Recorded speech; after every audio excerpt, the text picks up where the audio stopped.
জুলাই ঘোষণা এবং জুলাই সনদকে আইনি ভিত্তি প্রদান করে নিরপেক্ষ নির্বাচনের দাবিতে জামাত ইসলামী ঢাকা মহানগর উত্তর এবং দক্ষিণের উদ্যোগে আজকের সমাবেশ ও বিক্ষোভ মিছিল নিয়ে আসছি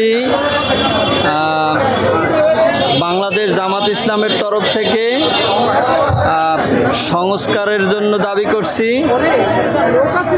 এবং সুষ্ঠু নির্বাচনের জন্য দাবি করছি।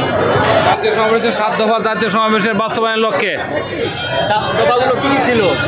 একটা হচ্ছে পেয়ার পদ্ধতি, লেভেল ফিল্ড, তারপরে জুলাই সনদ বাস্তবায়ন এবং জুলাই সনদের স্বীকৃতি, আইনি পরীক্ষা সব মিলে ৭ দফা দিতে হয়েছিল। ৭ দফার লক্ষ্যে আজকে মিছিল।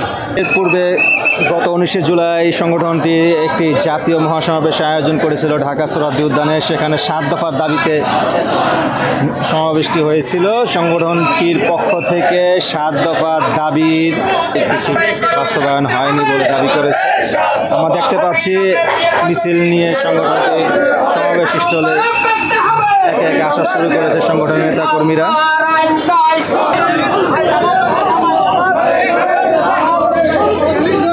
দলীয় প্রতীক দাঁড়িপাল্লা এবং নানা রকম প্লাকার্ড হাতে নিয়ে নেতাকর্মীরা সমাবেশ স্থলে প্রবেশ করেছে। লেভেল প্লেইং ফিল্ড নিশ্চিত করা, ১ কোটি বেশি প্রবাসীদের ভোটার অধিকার নিশ্চিত, আওয়ামী সন্ত্রাস রুখে দাও, যুব সমাজ, গণতন্ত্র, সন্ত্রাস একসাথে চলে না, এরকম নানা স্লোগান সংবলিত প্লাকার্ড হাতে নিয়ে নেতাকর্মীরা বিজয়নগরে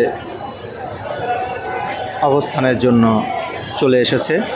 বরাবরে জামাত ইসলাম নির্বাচনের সুষ্ঠুতা নিরপেক্ষতার জন্য যে কথা বলে আসছে, তার আগে ১৯শে জুলাই ৭ দফা দাবিতে সংগঠনটি জাতীয় মহাসমাবেশ আয়োজন করে এবং সেখানে জুলাই সনদ বাস্তবায়ন এবং প্রবাসীদের ভোটাধিকার, পিআর পদ্ধতিতে নির্বাচন সহ নানা দাবি দিয়েছিল। আমরা দেখতে পাচ্ছি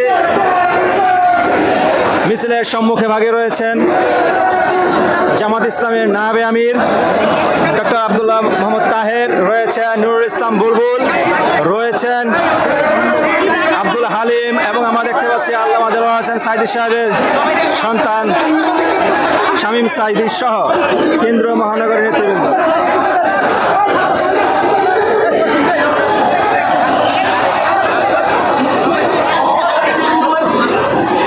সুশৃঙ্খল এই মিছিলটিতে স্বেচ্ছাসেবক যে বাহিনী রয়েছে তারা যথেষ্ট পরিশ্রম করছে মিছিলটিতে সুশৃঙ্খল করার জন্য।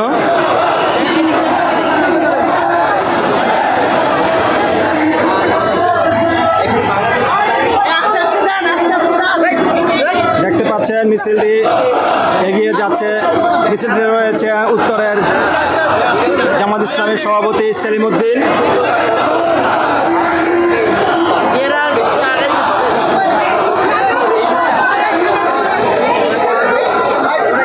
মিছিল পূর্বক সমাবেশে জামাত ইসলামের যে সমাবেশ হয়েছে সেখান থেকে নেতৃবৃন্দরা সুষ্ঠু নির্বাচনের জন্য জামাত ইসলামী প্রয়োজনে আরেকবার রাজপথে নামবে এবং কঠোর আন্দোলনের কর্মসূচি ঘোষণা করবে বলেও দাবি জানায়।